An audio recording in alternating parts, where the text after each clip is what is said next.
Of course, I try to make sure that we manage the client's expectations. That I let them know that this is, even though it's a cosmetic procedure, it's literally like if you're having a surgery, you're paying to put your body through a car accident. And you have to be able to mentally prepare yourself that it's going to look worse before it's going to look better. And it's a commitment to this. And once you do it, usually it's very hard to go backwards from it. So if you don't like it, we have to, okay, then, we have to clear our minds and say, okay, we're gonna start fresh, but we can't go backwards, because sometimes I meet people who've had 2 or 3 nose jobs before they've come to me and say, well, I just wanna have my old nose back.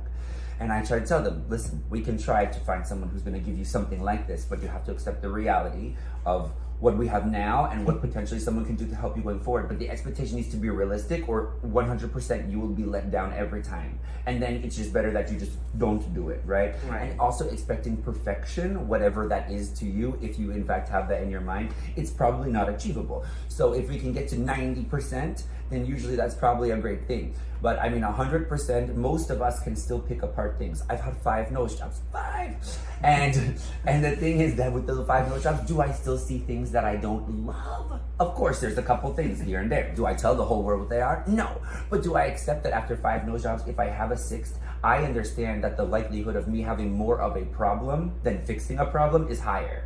That I will potentially cause more problems by trying to fix something so tiny that most other people probably don't notice it. But do I see it? Of course I do. So there has to be a level of acceptance at some point, I think. I mean, you can only do but so many revisions, and after a while the scar tissue and all of those things, they just don't heal as easily. So I think managing expectations is extremely important with clients, right? Like you said, after many surgeries, you start to see like little things that you don't like. So I think that it's easy that it can become an addiction. Do you feel comfortable with your own body now? I think I felt comfortable with my body for a long time. I mean, I think I was blessed because I was always super skinny. And I've been tall, which all are both things that I love. I don't diet or exercise, knock on wood. So I don't diet or exercise. So in my brain, it was like, oh, maybe like, not that I believe in a God, but if there is a God, maybe I was built for this lifestyle, because my implants all show so amazing because I'm so skinny, right? Okay. Yes, it's so, and Phil, I have 8 implants in my leg now. So I do think that I don't ever feel like I disliked my body. And I think that I get accused of that a lot on television, of having body dysmorphic disorder. Of course, it's referred to as BDD, body dysmorphic disorder. It's a branch off of obsessive compulsives.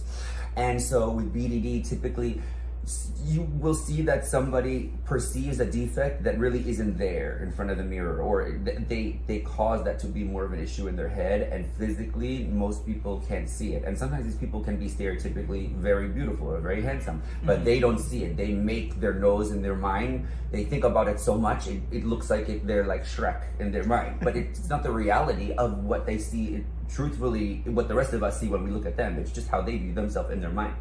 So if you run across somebody who has body dysmorphia, this is somebody who probably is never going to be happy, because this is the mental illness, right? Where they're manifesting an issue in their head that isn't one in real life. So these people will seek out having plastic surgery a lot of times, and they have surgery after surgery after surgery, but they're never going to be happy with what they see, because what they're seeing is not the reality of the situation.